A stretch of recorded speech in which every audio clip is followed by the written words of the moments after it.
उसके नीचे खून का एक तालाब था। लेकिन इस वक्त मेरे सामने एक और चुनौती थी।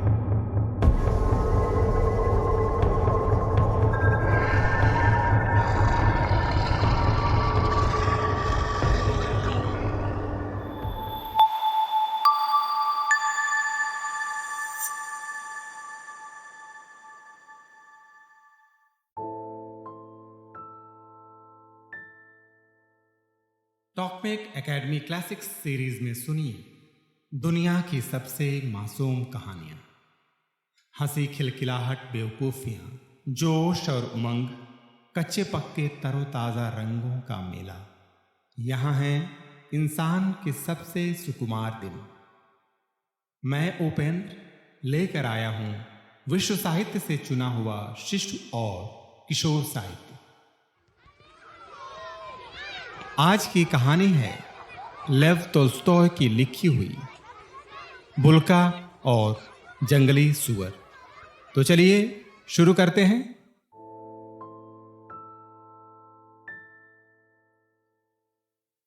एक बार कॉकेशस में हम सुअर का शिकार करने गए। मेरे साथ जाने के लिए बुल्का दौड़ता भागता आया।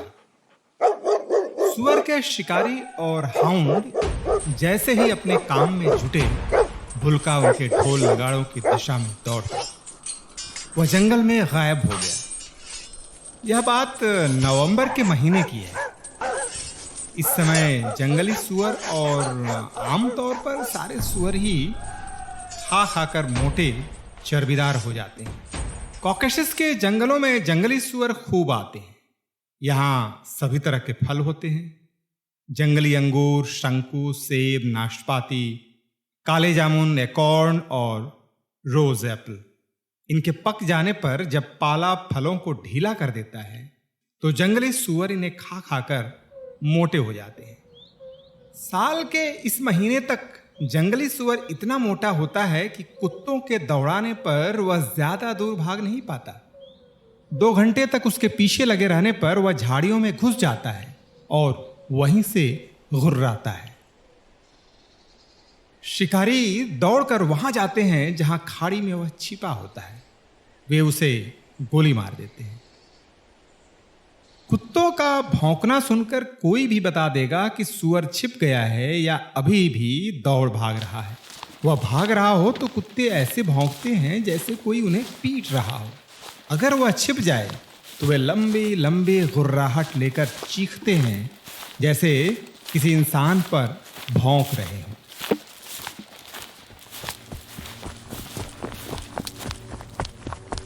मैं इस अभियान में काफी देर तक जंगल में दौड़ता रहा, लेकिन अभी तक एक बार भी न सुअर के पैरों के निशान मिले, न ही कहीं उसे देखा। आखिरकार मैंने शिकारी कुत्तों की लंबी गुर्राहट और उनका रोना सुना। मैं उस दिशा में मुड़ गया। मैं पहले से ही सुअर के आसपास था, इसलिए ज्यादा नहीं चलना पड़ा। पास ही घने जंगल में टक्कर हो रही थी।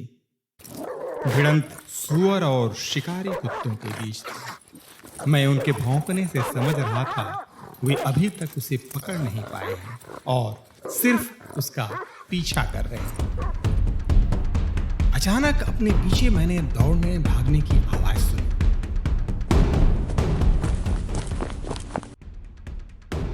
इधर उधर देखने पर मुझे बुल्का दिखा।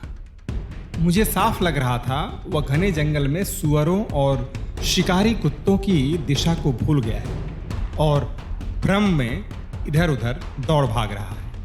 लेकिन अब उसने उनकी गुर्राहट सुन ली थी और वह भी मेरी तरह पूरे जोर से उनकी ओर भाग रहा था। वह लंबी लंबी घास के बीच से एक साफ पगडंडी पर दौड़ रहा था। मैं सिर्फ उसकी एक झलक ही देख पाया। उसके काले सिर और सफेद दांतों के बीच बाहर निकली जीभ की झलक। मैंने उसे आवाज लगाई, लेकिन उसने एक बार भी मुड़कर नहीं देखा।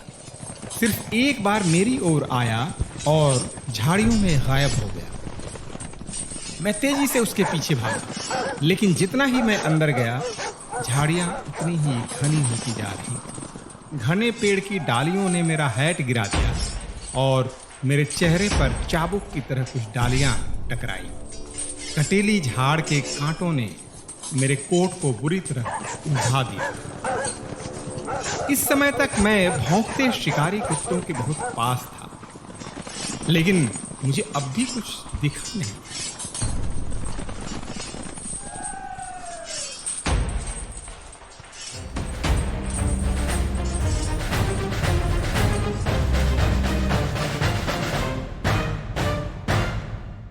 अचानक मैंने कुत्तों को जोर जोर से भौंकते हुए सुना। वहां एक जबरदस्त टक्कर हो रही थी। जो सुअर अपना रास्ता ढूंढकर भागने की कोशिश कर रहा था, वह अब चीखने चिल्लाने लगा। इससे मुझे महसूस हुआ कि बुल्का उसके पास पहुंच गया है और उस पर हमला कर रहा होगा। मैं जी जान लगाकर झाड़ियों के बीच से होते हुए घटनास्थल तक पहुंचा।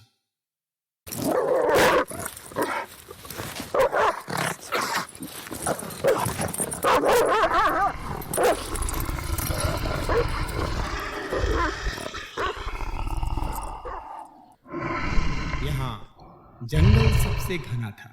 मुझे एक सुअर के शिकारी हाउंड की झलक मिली। उसके बदन पर चितकबरे धब्बे थे। वह एक जगह खड़ा खड़ा बिना हिले डुले भौंक रहा था, घुर्रा रहा था। उससे 3 कदम दूर मैंने कुछ काली काली चीजों को आपस में भिड़ते हुए देखा।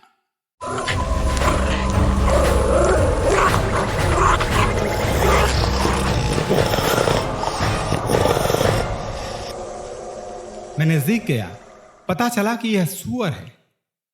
वहीं मैंने बुल्का को करुण विलाप करते सुना। जंगली सुअर घुरघुराकर एक हाउंड पर हमला कर रहा था। हाउंड अपने पैरों के बीच अपनी पूंछ दबाकर धीरे धीरे पीछे खिसक रहा था।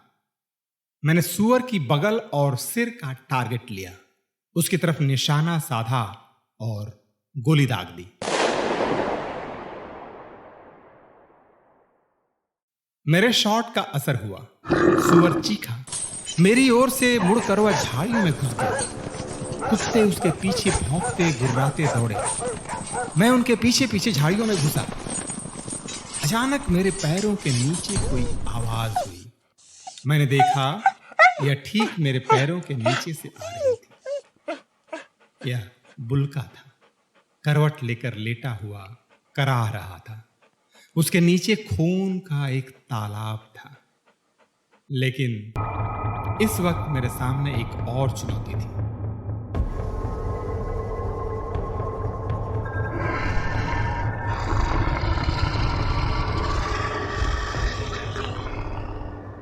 मैं तेज कदमों से आगे बढ़ गया। शीघ्र ही मैंने सुअर को देखा। उस पर पीछे से कुत्ते हमला कर रहे थे। जंगली सुअर कभी इधर तो फिर दूसरी तरफ झपट रहा था। सुअर ने मुझे देखा और एकाएक मुझ पर टूट पड़ा।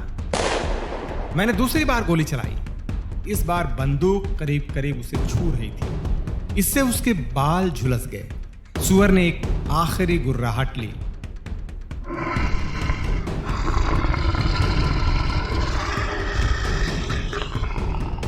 वह लड़खड़ाया और अपने पूरे वजन के साथ जमीन पर गिर पड़ा।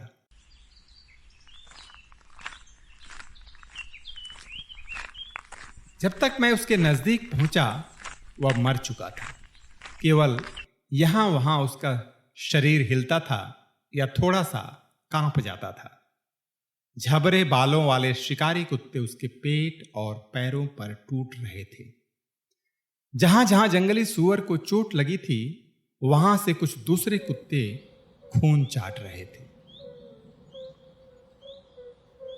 खून देखकर मुझे बुल्का की याद आ गई और मैं उसे ढूंढने के लिए जल्दी जल्दी वापस लौटा। वह लगभग रेंग कर मेरे पास आया और कराहने लगा।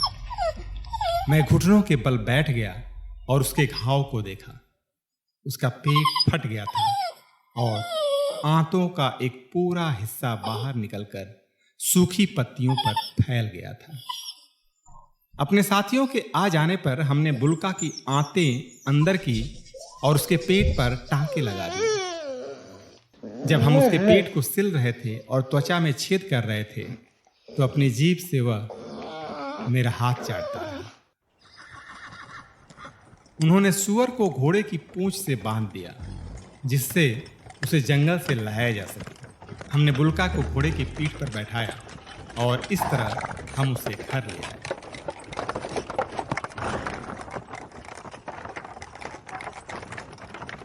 बुल्का 6 हफ्ते तक अपंग रहा, लेकिन आखिर में वह ठीक हो गया था।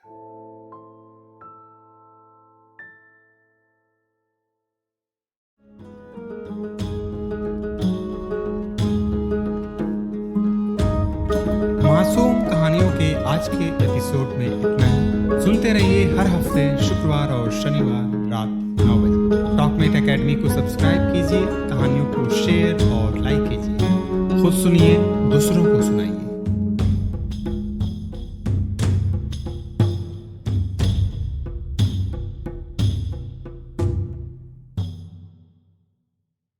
टॉकमेट एकेडमी क्लासिक्स सीरीज में सुनिए दुनिया की सबसे मासूम कहानियां।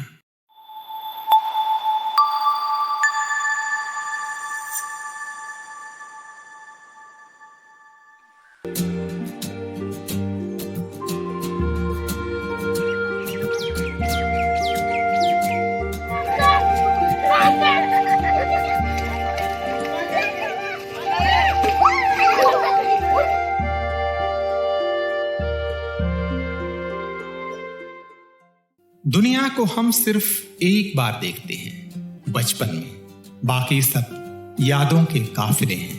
नोबेल विजेता लुईस क्लूक ने शायद ठीक ही कहा है।